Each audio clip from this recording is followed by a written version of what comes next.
Que nada, bienvenidos todos, muchas gracias por venir a esta sesión de anime y debate. Para quienes no me conozcan, mi nombre es Valeria, placer, como siempre. Y en esta ocasión vamos a realizar una sesión muy especial porque, con motivo del Día contra la LGBTfobia, que es mañana, pero como nosotros lo celebramos todos los días, pues bien.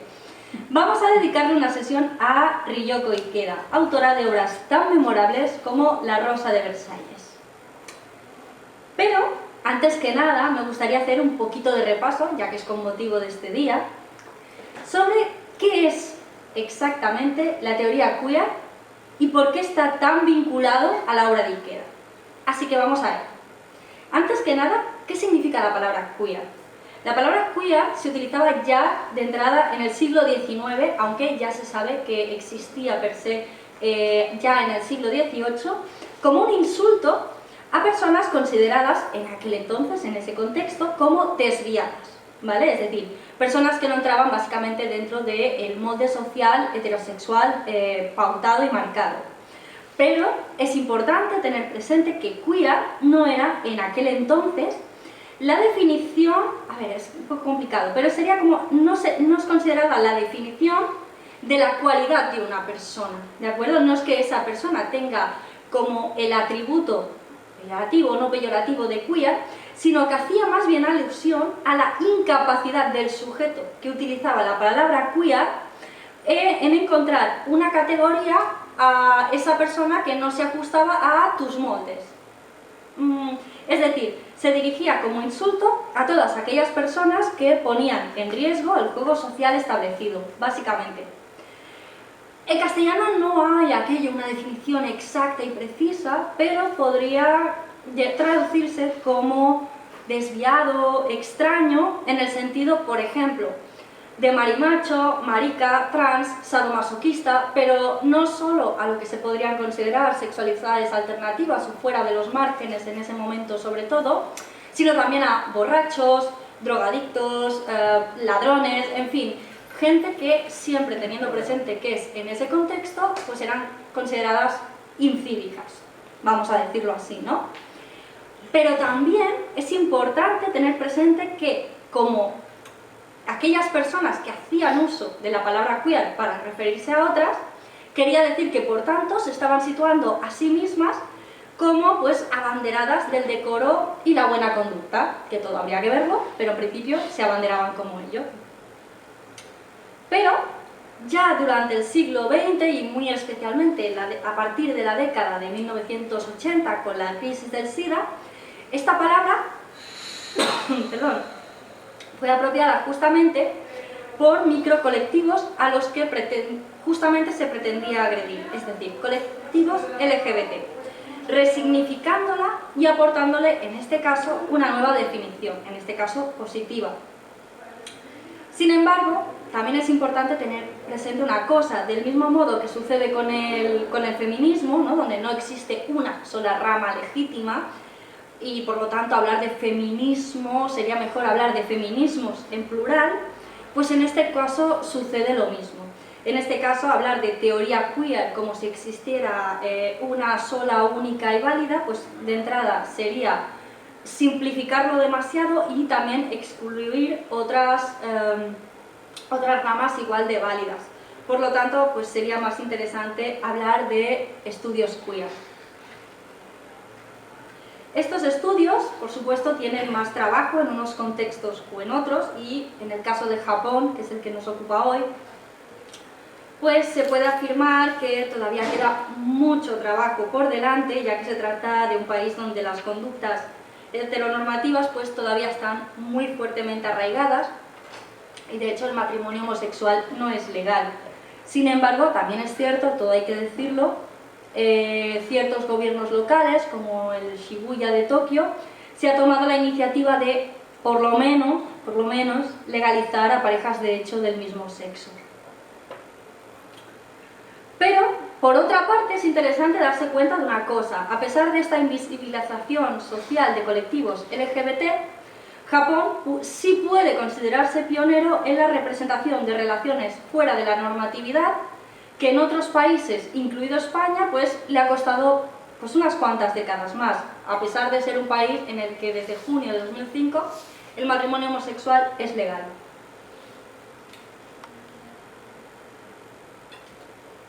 He puesto aquí dos ejemplos que he considerado interesantes. De entrada, este de Ryoko Yamagishi, Shiroi Heiya no Futari, que es considerado uno de los primeros manga en introducir la temática yuri. Por si alguien no lo conoce, el género yuri hace referencia a todas aquellas historias en las que se centra en una relación amorosa, afectiva, entre dos mujeres. Y luego esto sería del año 71, aproximadamente por la época de la Rosa de Versalles. Y luego, algunos años después, pero es interesante este ejemplo, que es Stop Hibari-kun de Hisashi Eguchi, de 1984, donde es una historia protagonizada por una chica trans y importante, publicado por primera vez en la revista Shonen Jump. ¿Por qué digo que es importante esto? Porque normalmente tendemos a afirmar que muchas veces, porque en parte, entre comillas, es cierto, las historias donde se muestran relaciones afectivas alternativas son uso exclusivo del shoujo. Y es cierto que es donde más encontramos esos ejemplos. Sin embargo, encontrar en una revista dedicada al shonen, que es ese género dedicado al público masculino joven por lo general, encontrar estos ejemplos pues es cuanto menos interesante. ¿Y por qué sucede todo esto, ¿no? ¿A qué es debido? Porque habiendo una invisibilización tan pronunciada de colectivos LGBT a nivel social, Japón es pionero en esta representación gráfica o visual. Bueno, pues en parte yo considero que es menester tener presente que mientras en otro tipo de cómics, como, no sé, puede ser por ejemplo el americano o también incluso en algunos casos el europeo, el carisma de la historia reside principalmente en la acción. Y esto, pues, evidentemente, luego cuando hubo una adaptación de animación de esos cómics, pues ocurrió lo mismo. En el caso del manga, y no estoy diciendo que el manga no tenga acción, ni muchísimo menos, o que no haya mangas donde la acción sea importantísima, no estoy diciendo eso, pero es cierto que el gran enganche final del manga, o por lo menos en la mayoría de veces, con el espectador, reside en la psicología de sus personajes y por lo tanto en sus conflictos internos, sean los que sean. Este hecho, pues bueno, nos produce una mayor invitación a la profundización de sentimientos, a mostrar las aristas de estos sentimientos, a anhelos que van más allá de estas primeras capas, ¿no? Y por lo tanto el espectador puede llegar a empatizar, a sentirse identificado o, por lo menos, y no es menos importante, a ver otras realidades posibles, ¿no? Y es posiblemente uno de los grandes motivos que hizo posible que la representación queer en el cómic o la animación se diera lugar mucho antes en Japón que en otros países.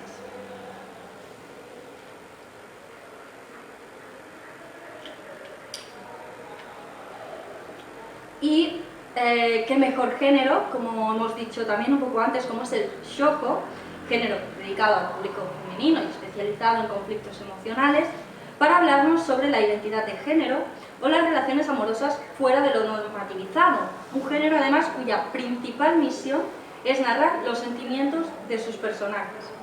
Si bien encontramos ya este cuestionamiento, por ejemplo, en 1968, con la obra de Osamu Tezuka, de la que, por cierto, Lady Oscar será muy deudora, en esta ocasión sí quisiera centrarme justamente en una autora que ha hecho mucho por la visibilización de las minorías en medio de encajes, brocados y sedas.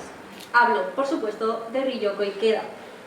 Una autora que además probablemente se vio muy influenciada por el teatro Takarazuka, una compañía de teatro musical compuesta exclusivamente por mujeres y que tiene su sede justamente en Takarazuka.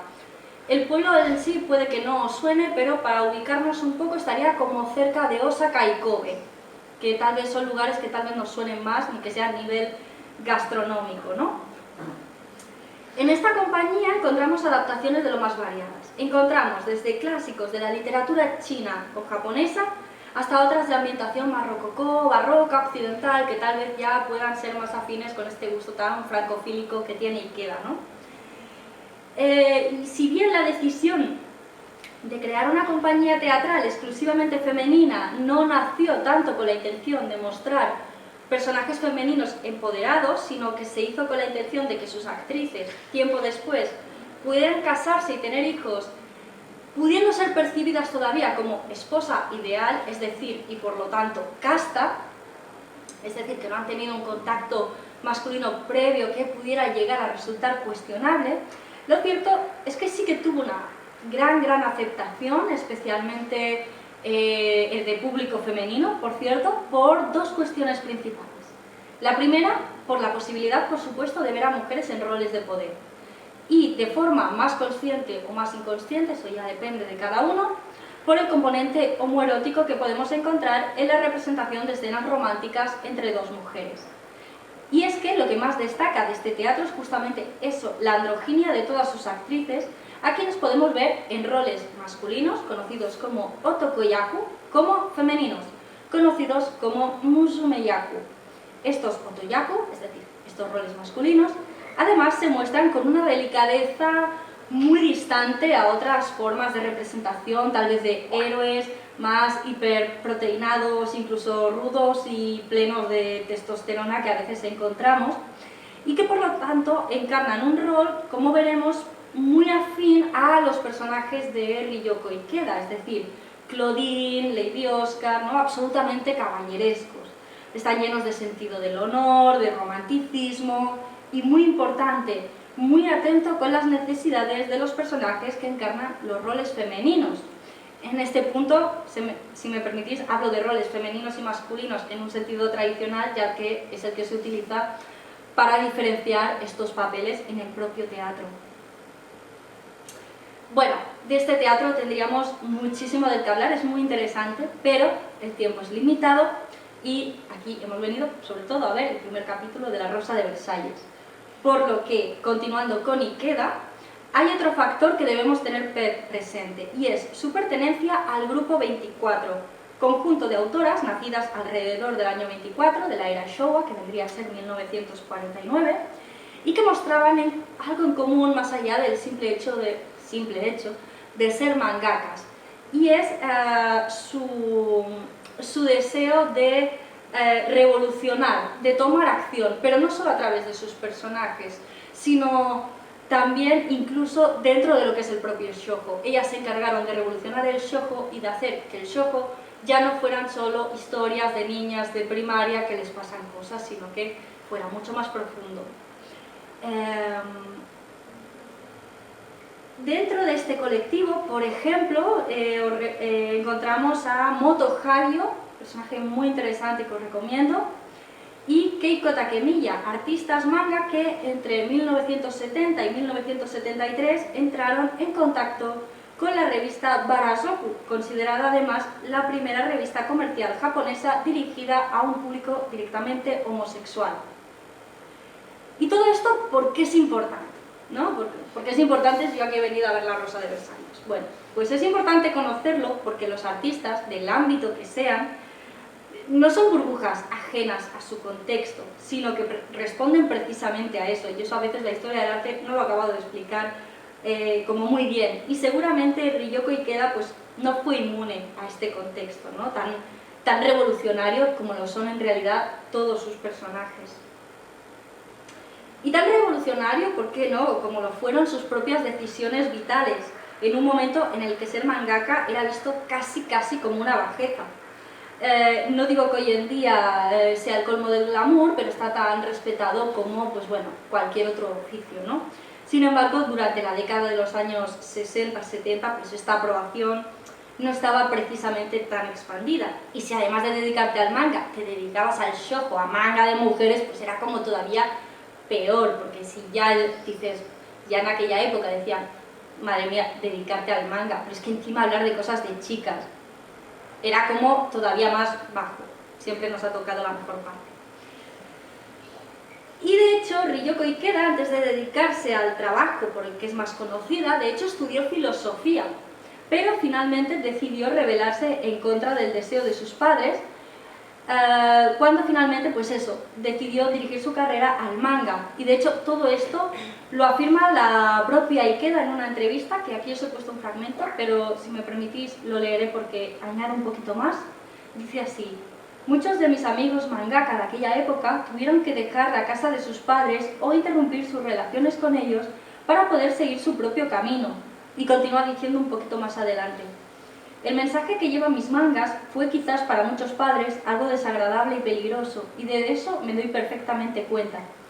Como Oscar, que se revela a su padre y se une a las filas de los revolucionarios, así yo también tuve que rebelarme ante mis padres.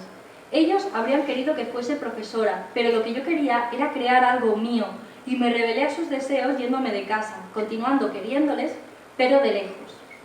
Es sabido, por cómo continúa esta entrevista, que bueno, aunque en el momento en que se hizo, pues por ejemplo su padre ya había fallecido, sí había llegado a tener pues la oportunidad de reconciliarse con sus padres y de que su padre finalmente, por ejemplo, pues aceptara que lo que a esta persona le hace feliz es dedicarse al manga, ¿no? Así que vamos a ello, porque ahora sí vamos ya con La Rosa de Versalles, publicada por primera vez en 1972 en la revista Margaret, y que muestra pues esta ambigüedad andrógina que antes mencionábamos del teatro Takarazuka, no solo en el aspecto de Oscar, sino incluso en el propio lenguaje, pero lo veremos ahora enseguida. Primero, si me permitís, hago una breve sinopsis y la narración vendría a contextualizarse dentro de una familia noble francesa del siglo XVIII, donde el general Gergès tiene una hija, por lo que, indignado por no poder tener hijos varones que continúen con su legado militar, decide educar a su hija menor, Oscar, como un hombre, destacando desde su más temprana juventud por su inteligencia, por su diestro uso de las armas, ¿no? Así como también destacando por un fuerte sentido del honor y de la justicia. Algo que será muy importante porque este sentido de lo que es correcto, de lo que es bueno, la irán acercando poco a poco a las filas revolucionarias y abandonar su puesto, su prestigioso puesto, por cierto, en la Guardia Imperial, cuando estaba en ese momento al servicio de la reina María Antonieta.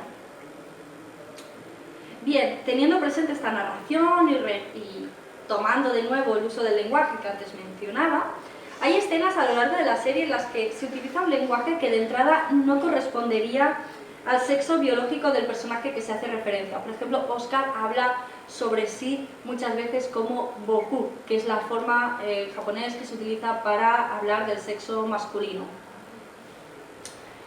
También tenemos, por ejemplo, en cierto momento, Jeanne de la Motte, personaje históricamente real, por cierto, en el que acusa a la reina María Antonieta de ser lesbiana y de haber sido su amante para así pues salir impune de un juicio en el que se encuentra por motivo de un collar, que bueno, ahora sería muy largo de explicar, pero bueno, simplemente decir que los sucesos que se desarrollan se basan en hechos reales.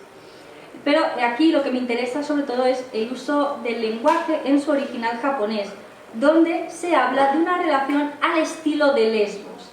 En este caso, Lesbos, al ser una palabra que proviene de extranjera para los japoneses, se utilizaría el silabario katakana, que entre otras cosas tiene este uso. Pero además se utilizaría junto al carácter chino kase, viento.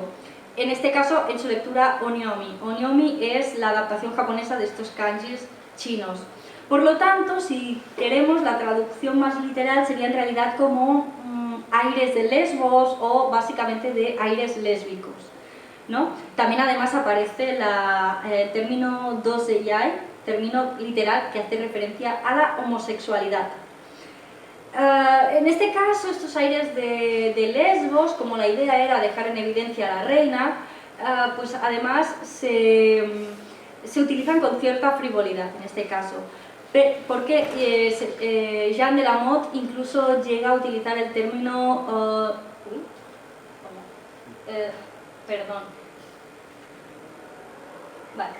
utiliza el término Resubian no Shumi. Resubian vendría a significar lesbiana y Shumi vendría a ser como hobby o afición, ¿de acuerdo? Por lo que en este caso no estaría acusando tanto a la reina de tener tendencias sexuales lésbicas, sino de tener aficiones lésbicas en este caso.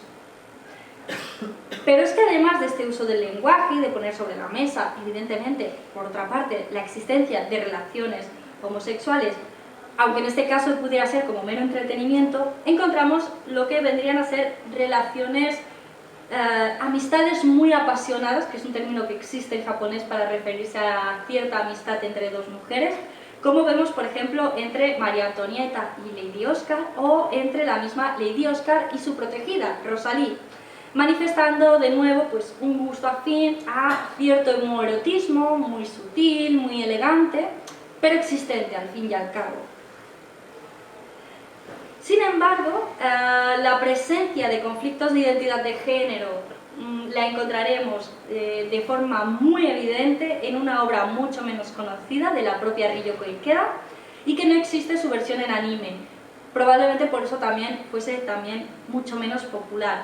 Hablamos de Claudine, publicada por primera vez unos años más tarde, en este caso en 1978, y posicionándose como uno de los primeros manga en tener a un protagonista trans.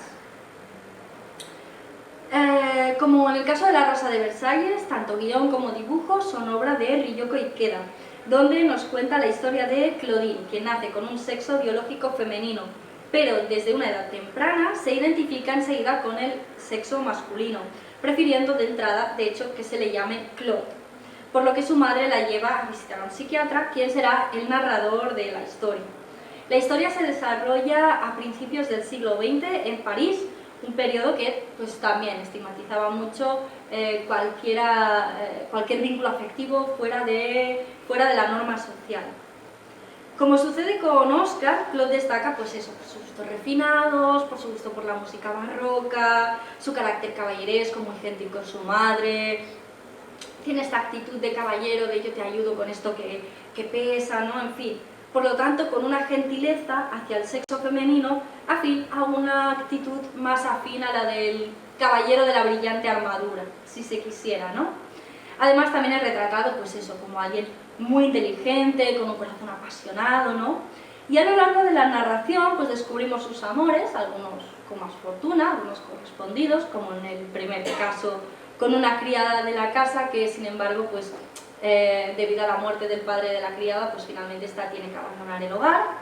Y otros, pues bueno, con menos fortuna, menos dichosos, ¿no? Como la librera en el lugar en el que estudia Claude, de quien, pues bueno, no revelaré mucho más por si alguien está interesado. Si alguien está interesado, los primeros capítulos sí que están en castellano, digitales, pero yo solo he conseguido ese manga en la versión inglesa. Si alguien domina el inglés, pues fantástico.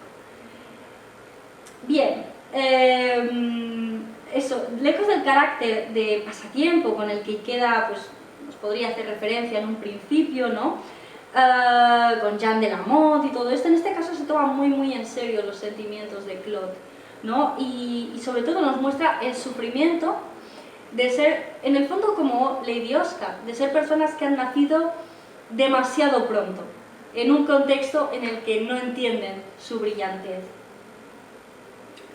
En definitiva, y para terminar con esta introducción y ya dar paso a La Rosa de Versalles, decir que Ryoko Ikeda, haciendo gala de nuevo de un espíritu inconformista y tan apasionado como sus personajes, en 1995, con 48 años y una exitosa carrera como mangaka a sus espaldas, decide apuntarse al conservatorio e iniciar sus estudios como cantante lírica, que por cierto ha hecho conciertos tanto de carácter nacional como internacional, por cierto.